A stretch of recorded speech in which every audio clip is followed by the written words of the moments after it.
is white female American, 105 pounds, 5 feet 3 inches tall, 42 years, black hair, last seen wearing blue overcoat. No further description. Subject is reported to be a mental case and could become violent. Frequency clear, KMA 394. 561 reporting in service, starting mileage 7395, 7395. Control 1 to 56104. Did you receive description of escaped mental patient? 56104, we have it. Control 1 to 56104, 6:08 p.m. starting night watch. This is Don Reed, a police recorder. Right now, you're in the back seat of a detective unit, number 56. That was Sergeant Ron Perkins reporting in service on the night watch. Jotting down the description of that escaped mental patient. We'll probably be working on that later. But while you're with us tonight, remember, the people you hear are not actors. This is it. This is real. This is Night Watch.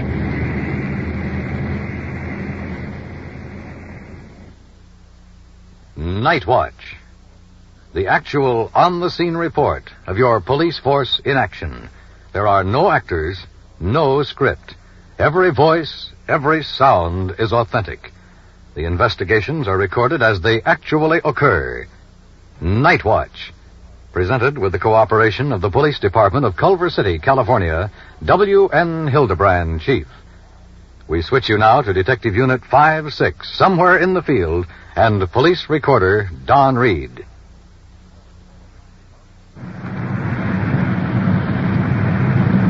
5-2 to Control 1. Come in. Control 1 to 5-2. Go ahead. 5-2, will you have a detective unit meet us at Bowman and Ranch Road at the gas station? We've located the mental patient that escaped the sanitarium. Control 1 to 5-2, 10-4, 5-6. Come in. 5-6. Control 1 to 5-6. Did you receive 5-2's transmission? 5-6-10-4. We're in the area now. Be over there in a few minutes. Control 1 to 5-6-10-4, 6:35 p.m. KMA 394. Matter of a couple of blocks, we'll be at the gas station where one of our uniformed cars has this mental patient detained. It's just getting dark. Pretty heavy traffic out. Seems like everybody's trying to get home all at the same time. Here we are, coming into the gas station. The district car has one of the drives blocked. We're swinging into the other here. Uniformed officers Good and Cameron holding middle-aged woman, bareheaded, long blue coat, confused expression on her face. To leave. I've been trying to leave, so I scanned the wall and went to the gas station and called my husband to come and get me. In the meantime, those guys are chasing me, trying to bring me back into the sanitarium, and you're not allowed out there or anything. Which fellows are chasing that? I don't know. I've escaped them to here now when they called the cops.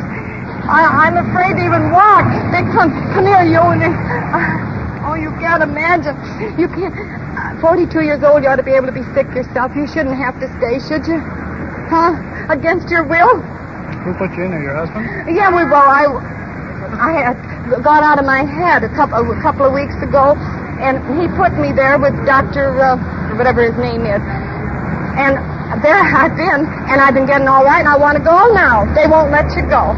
They won't let you go. And they've got several others in there the same way. They don't let them out. I said to the doctor this morning, I'd love to go home. I want to leave here. Oh, no, you can't. And he knocked me out like that. Gave me a shock treatment and knocked me out. And so tonight, they let us out in the back a little bit. Talk about convicts. They let us out in the back a little bit, and quite a large nurse there was watering. And I saw a wall, and I scanned the wall and ran down here. And they're chasing me. That shouldn't be allowed, should it, when you're 42 years old? Huh? Well, what's your husband think of this? He doesn't know what it's all about. He'll know now. Well, how long ago did you call your husband? About 10 minutes or so. Well, why don't you come with us then? We'll go down to the station, and we'll wait down there, and we'll No, he contact your won't. husband. No, please let me make a phone call first. We'll My husband's on his way. My husband's coming down here. My husband said he was coming here.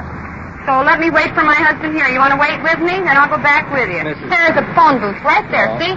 Right there. If you want to call your husband, go right ahead. All right, but I've got to get change for court. Evidently, even though she's just talked to her husband, See, I bet she wants to talk to him again.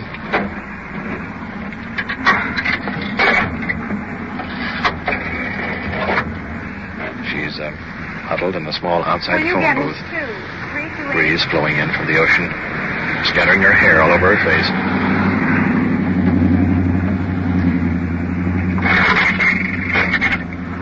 $0.20. I'll have to throw the quarter in.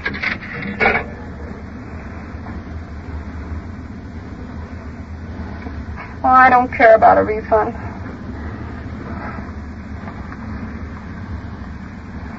I never knew that a person wasn't allowed to choose their own life in this world. They're not my bosses. Why would I have to go with them? Will you tell me that? Why do I have to go with them? They're not my bosses. They're not my bosses. How come you haven't come yet? They're sending me back to the sanitarium. What is wrong with you? I won't have it. Please come and get me. What are you waiting for? What? Would you please come and take me home? Come on and come home. Please, I've been waiting so long. I'm going to get sick. Will you come down and get me out of the way? All right, just a minute. Just a minute. Hey, they're coming after me. Your husband is coming after you? Yes. Can you please tell the cops that? Just a minute. Hello, Cameron. Are they coming to get me? Oh, I'm going to be a nervous wreck if they don't. I can't relax. Oh, you don't know what they're like. They're coming, huh? Yeah. You want to get in the car here? Yeah, Bert, this woman's pretty confused. Arch and Paul are going to take her down to the station. You want to go with him? Yeah. I'm going to go out to the sanitarium and see what I can find out. I'll see you down at the station. Right. Okay. See you later. Right. Told me to get my husband anyway. Listen, could you go up the block and see if he happens to be there now? Well, I doubt if he could make it from I here. don't know. He might have traveled fast because I was crying on the phone. I was crying on the phone. The woman is in the back seat with Officer Cameron. We'll ride up front. 5210-4. That would be the only car. How long have you been at the sanitarium? It'll be 2 weeks from Monday. 2 weeks. We Come Monday. contacted the sanitarium over there. They have a patient who has escaped this afternoon. You're not going to give me away, are you? Well, I mean, you're going to let my husband have me, aren't you? We'll talk to your husband first. See what he wants. Because I don't want to go back to the sanitarium. Can't we choose our own doctors in this world? Huh? I'll tell you, we don't like to say anything about this until we talk to your husband. Yeah. He's the one that had you committed. Why should I be put in a sanitarium? I mean, and pay good money out when I don't need it? Please don't give me back to that sanitarium. They'll be so mean to me. You can't imagine what they're like. You wouldn't like it.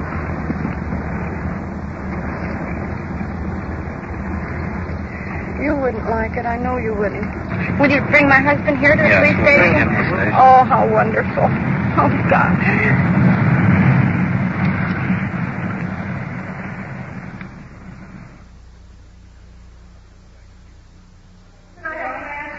Sure, I believe someone get him back there for you. We're here at police headquarters, and the woman patient will be detained until her husband arrives. She's being placed now in the detention room. I'm so scared. Can I stand? Well, you stay in there, though, for us, because we have to close We this have up. to go on. And we have to... Well, can I stay here without being close? Well, The desk officer by himself, man. We have to go. So you just go in there. Well, let me stand outside then. No, we have Why? to right here. Well, because regulations. I'm not a criminal. No, I didn't see you were. Please don't lock me in. I'll No, stay it's here not gladly, that. but It's don't. not that. Please The don't old lock safety, me understand in. that. Well, he can slam it shut if they come after me. Well, no, we're Can he? not going to give him a chance to do that. But you just go in and sit down now and relax. How did you get in the sanitarium in the first place? Because I went out of my head. So they took me to this place here. What's it like up there? What's it like up there? There's a bedroom here, a bedroom there, and it's locked there, and it's locked there, and you're not allowed to go out, you're not allowed to use a phone, you're not allowed to call your husband, you're not allowed to use any phones at all. So, once in a great while, they let us out in the backyard there, a little bit, see. So, this great big nurse was watering there, and I saw a wall, and I thought, I'm going to try. I just can't stand this any longer. So you went over the wall? So I went over the wall and ran and called my husband. I don't think he probably didn't realize how serious it was. Because now he's coming after me. Well, how do they treat you up there? How do they treat you? They give you a little food and that's all. You're like you're in jail. No different than here. You're not allowed out. Don, will you step inside a minute? Yeah, sure. This is no different than right here. Did you get down to the sanitarium, Perk? Yeah, I went down and talked to the nurse, a couple of the people down there. She's definitely a mental case, has a persecution complex. Feels that everybody's against her. Sergeant Perkins.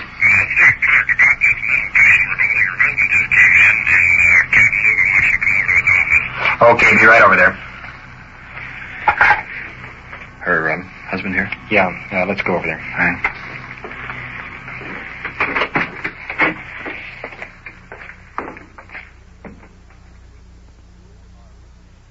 You are listening to Night Watch and following the activities of a detective unit on its tour of duty. The people and sounds you are hearing are real, and the investigations are recorded in the field as they actually occur. We'll bring you the results of tonight's action at the conclusion of Night Watch. And now we return you to police headquarters, where an investigation is underway, and to police recorder Don Reed.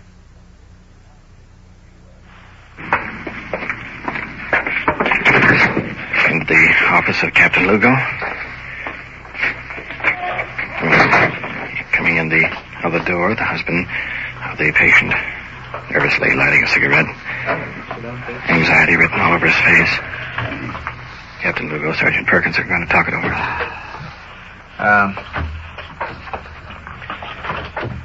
Earlier this evening, we had a call that they were after from the sanitarium. Mm-hmm. And the radio car officers were dispatched, and they contacted her. And noticed her being disturbed. Mm-hmm. Consequently, I assume that she has a mental illness of some kind, or something that is disturbing her. Mm-hmm. And that's why you were called, because something must be done to help your wife. Well, I called them. She called me. I see. First. So, she just cried and hollered hysterical for me to please come and get her. So I knew it would take me a long time to get there, and I didn't know if she would stay there. So when she hung up, then I called the sanitarium, see, and they said, "Oh yeah, we're out looking for her now. We had her out in the sun yard or flower yard or something with 3 or 4 other patients, and she climbed over the wall, see." And so they said, "We're out looking for her now."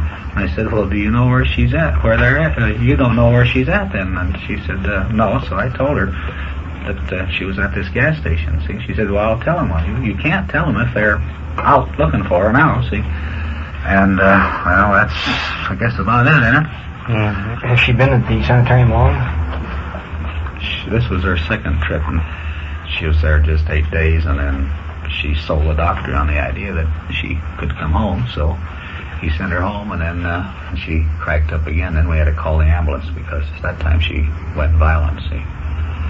Have they been able to find out what causes it or what's back of it? They say not. I had to talk with the doctor Tuesday down at his office. Said that I had wanted to know something, or I'd tell her to move over down there.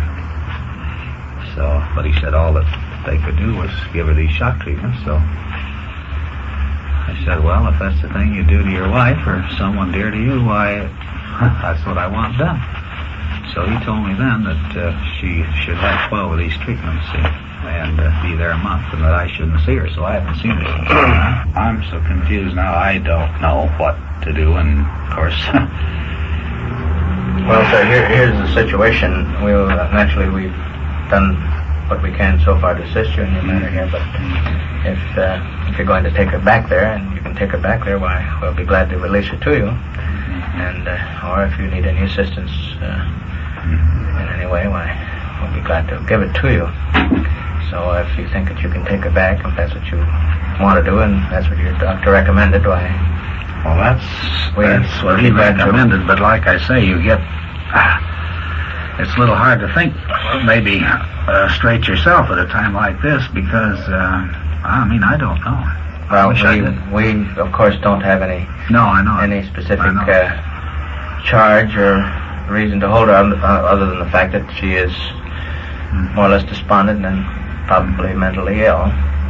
And so whatever plans you have, we'll be glad to cooperate with you. Have you talked to her? Did you see her or anything? No, I've talked to her just very little. I talked to her just for a few minutes. Sergeant Perkins did talk to her, but there's no doubt that there is a problem there. Of course, over the phone, when she was here, she must have evidently grabbed the phone from the officer because she said it's a chip joint. You don't know what they're doing to me and all that kind of thing. And I don't know. I'll take her home, but you don't know. See, the sanitarium was helpless to come here and pick her up. Is that the idea? No, they said that she had apparently gone there voluntarily, and that they were not in a position to forcibly take her back without the consent of her husband and the person, whoever was in charge, the doctor and the husband. So they apparently will take her back as long as they know you're here. I would suggest that you call the sanitarium. I talked to them, and I said said that she thought it was better if one of their attendants go with the police officers and get her and bring her back rather than me. See, and I agreed heartily with that. Let me put it this way: just on my observation, if she had been picked up by herself under the circumstance that had happened, and we had no relatives to contact like it happens once in a while, I wouldn't recommend her being released. In other words, we would recommend that she be taken down to the general hospital. It may be that after this episode, your doctor may have other findings for you and help you relieve your mind and know that you are doing what you believe is right. Man, I don't know. I've done so much thinking, but I thought I had it all thought out. So did I Monday, and then when I called the doctor and had a half-hour session with him, he tried to answer me on the phone. I said, I'm going to pay for a half-hour deal with him. And he convinced me. If she'd only be a good kid and go through with this. But of course, if she had the reason to figure that out, I guess she wouldn't be in the first place.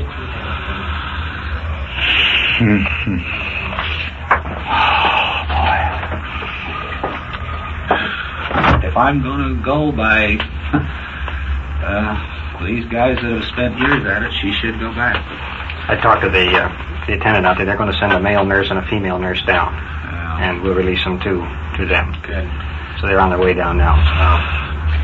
Let's get out of here. I don't want to see her. Why don't you go the back way, and then you won't have to go from where she is. She can see you right from where you walked in there. Oh, can she? Yeah, she's in the back there, so there's a possibility that she might hear your voice. Can she see our car across the street? No, she's inside. She can just see her as you go out there. So you wanted to go right up the back door. If you don't mind using the back door here, no. It might keep her from becoming more emotionally upset. Well, I guess we're doing the right thing, huh? After all, you've gone to your doctor, and he is a professional man. He's the one that should guide you in matters like this. But when she said it was a chip joint on the phone, I get the idea of dungeons and chains and... Well, it's a very reputable place. She don't even have to know we were here, does she? I guess. We won't tell her anything. Her husband is slowly leaving the back door. Shoulder is slumped over. He's carrying a pretty heavy burden. Captain, the attendants from the sanitarium are out in front. We might as well turn her over to them. Let's move out to the detention room.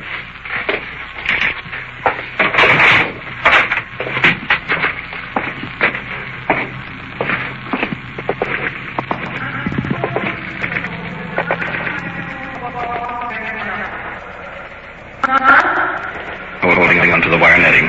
Nurse from the sanitarium in front of the door, trying to persuade her to come out quietly. Not having much success. You want to go with me? I'm waiting for my husband. I'm waiting for my husband. He'll be at the hospital when I get there. You want to go with me? Yeah, but if I go to the station, you'll lock me in. No. Look, honey. I'm 42 years old. Can I be boss myself? Officer, can I be my own boss at 42? Captain Lugo is taking the nurse aside to fill in some details. The doctor. And the doctor recommended that she be taken back to the sanitarium. And then he called your sanitarium. And consequently, we told him that we would assist you in getting her back if it was necessary. So we have a couple of men coming in to help you if you like. But the doctor recommended that he not see her because it probably would excite her all the more. I see. I wanted to bring a hypo with me and give it to her. That would quieten her down. Well, we'll assist you. When you start taking her, we'll be glad to assist you. All right. Attempt to get the patient out of the detention room. Officers opening the door. Woman is hiding in the corner. Let her stay out with me. No, I don't want she's going to hurt me. She will do. I'm afraid of her. I'm afraid. Honey, you know my name. I'm afraid of them over there. Honest, I am. Look, we're going to see. I am. Why are they hunting me? You know why. Why are you after me? Why? I was sent here under supervision to get you there. You know, we hadn't hurt you, have we? Of course we hadn't. Well, why don't you... They're not going to hurt you. We'll tell her it's not going to hurt you. You don't know those girls there. I know you people there. You're locked in there. You're not allowed to go out. I asked if I could go to the dentist tomorrow, and they said no. What did I tell you? I said tomorrow we'll contact the dentist, didn't I? Oh, you guys. See how they are? Well, you're going to... And I'm 42 years old. Can I be my own boss? Well, look. Here's the situation. I'm 42. You go with them. They'll lock me in there again. I know that. Well, you go with them. You know it, too. Yeah. Well, The subject has been coaxed out of the detention room. Nurse assisting her outside to a waiting ambulance. Well, this has to be done. How to get her in as quietly as possible is the problem. One of the officers has a restraining strap under his arm. Hope it won't be necessary to use it. I bet you. You just go right ahead. Aren't you officers to help? Sure we are. Well, That's what we're doing. That's what we're doing. Will you help me? I don't want to go with them. Sure, come on. I don't want to go with them. I don't trust them. You know darn well once you get me in there, I'm stuck, ain't I? No. Well, then why are you after me then? They want you to go back. You can't stay here all night. Oh, I knew once tomorrow I'll be in that sanitarium again. That's up to your husband. You're not up there. Well, I'm 42. Ain't I old enough? You talk to your husband about it. Come on, get out in front. I'll sit in front. All right. Him again. That's up to your husband. You're not up there. Well, I'm 42. Ain't I old enough? All right. You talk to your husband about it. Come on, get out in front. I'll sit in front. All right. Officers are helping her into the front seat. Male attendant sliding in beside her. Come on, I'm so scared. No, you're not right. Now we'll go back and I'll make it. I don't want to go back. I don't want that There's nothing same to be doctor. scared about. I'm sure I have to have that same No, doctor. your husband will get another doctor. We'll straighten that out. We'll take care of it. We haven't hurt you yet, have we? No, but We've been now helping. you won't. I can't get near a phone. Oh, will you come with, please? Well, finally succeeded in getting the young lady into the ambulance. Others in here calling in a distance. You go back now to your husband. Male nurse on one side, female nurse on the other to secure her. You better come over. Wait till I get out. It'll be awful. And there she goes. Returning now to the sanitarium. Well, Perk, some people are lucky, some people... Yeah, let's get the work done.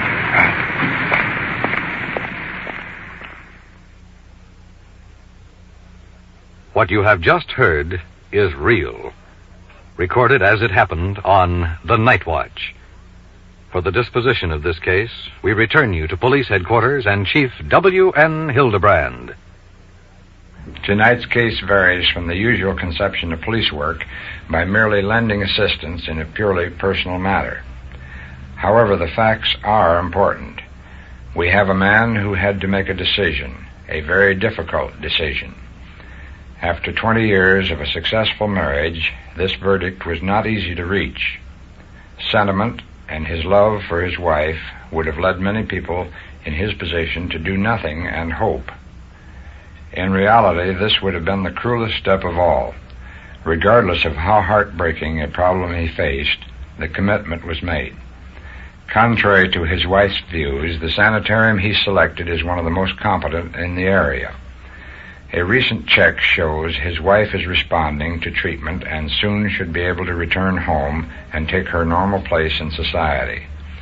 We have presented this case tonight because other people throughout the country are facing similar situations. If we can make just a few realize that the proper decision in time may spare the victim years of agony, then we have a purpose in presenting the actual happenings on The Night Watch. Thank you, Chief Hildebrand. You have just heard on-the-scene reports of your police force in action. Every voice, every sound has been real. Night Watch, brought to you through the cooperation of your police department of Culver City, California, is produced by Sterling Tracy and Jim Hedlock, with technical advice by Sergeant Ron Perkins, and is described in the field by police recorder Don Reed.